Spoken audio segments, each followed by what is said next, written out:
Hey guys, it's Greg with By the Bootstraps, btbootstraps.com. Check out the store, check out social media. Today is Veterans Day 2019. I made a video earlier today just saying thank you for the veterans. However, there was a couple stories that came out that I wanted to talk about. And really it's just kind of to reflect on the mindset of people right now and some of the things that are going on. Over the weekend, well, today, there was a legendary sports broadcaster by the name of Don Cherry. Okay, he was a hockey player in Canada. He coached a couple teams, or at least one team, maybe a couple teams. But he's been a sports broadcaster for the last 40 years on the Canadian Broadcast Network television.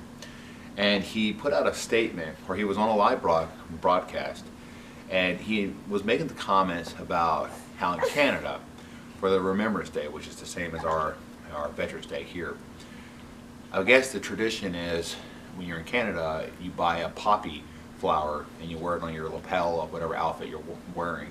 I assume for them it's probably coats at this point. And it's supposed to be in representative and reference to, you know, the military members, their veterans, you know, or the sacrifices that they've had, like maybe like our Memorial Day, how we celebrate the fallen soldiers. And his comment was, these people who are coming over to their country, these immigrants who are new to Canada, they're not wearing and they're not showing representation of their traditions by wearing the poppy on their lapels or showing some kind of outwardly sign of reverence or gratitude or thank you or memorial.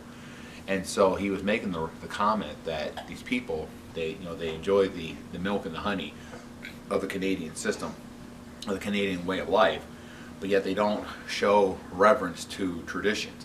They don't show thank you or appreciation to the men and women who have sacrificed for them so that they could have this way of life. Now I know some people will say, well, what do you care? That's Canada. Well, it's very indicative to our system, actually. There was another story today.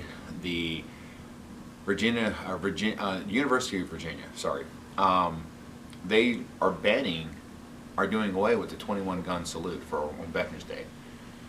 It's one day a year. And the reason why they're doing this is because some students, a small minority, vocal minority, are protesting because they might be triggered by the gunfire. Even though this is an honor tradition, it's been going on at almost every, well, it goes on literally at almost every military-themed funeral. Anytime there's any kind of national memorial, national cemetery, these veterans, these warriors, are given a 21 gun salute. It's a sign of reverence.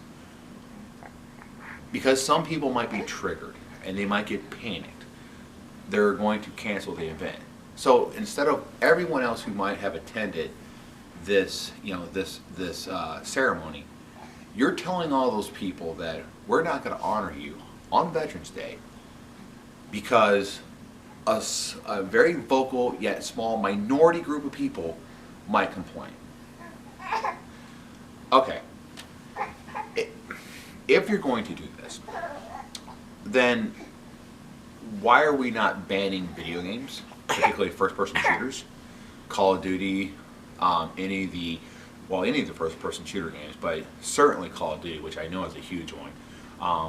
Medal of Honor might be a big one. I honestly don't know what are the big video games. I don't really play video games, I couldn't tell you, but I know that they come out there. I see them all the time in the stores.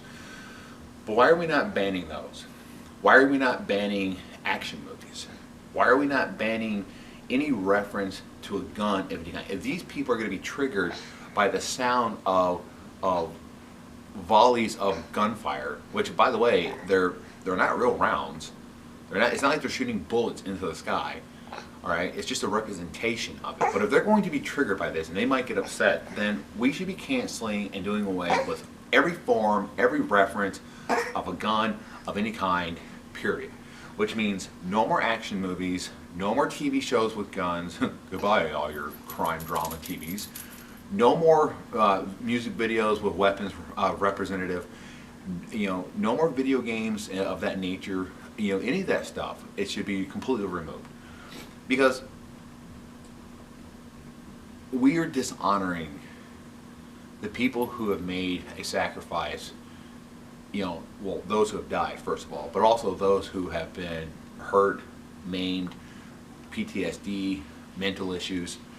Anyone who has, even if you haven't had any of that stuff happen, but anyone who's actually served and dedicated time to go serve the country, you're insulting all of those people and their families to appease the mindset of people who don't even matter really. In the grand scheme of things, those small group of people, they don't even matter, because those same people are the last person who would get up and actually sacrifice anything for anyone else, but they want everyone else to accommodate them. This Don Cherry guy getting fired, I don't follow hockey, I don't follow sports, I think it's ridiculous, but this guy, he got let go from his job because he was making a point about these people, and that was his problem. He used the word "these people." They said that his comments were racist, and they don't reflect the representation of the community or of the broadcast network and this and that. His exact words were "these people." I didn't realize that "these people" is now a racist phrase, or xenophobic, or or any of those connotations. Who knew that simple words, even not offensive, could be considered offensive? Anyway, it shows a lot of where our society is going, where these small groups of people can have so much sway and power over a large majority of people. At what point in time do we just tell them, shut up? Mind your own business, shut up. Anyway, comment below, let me know what you guys think. I'll talk to you later.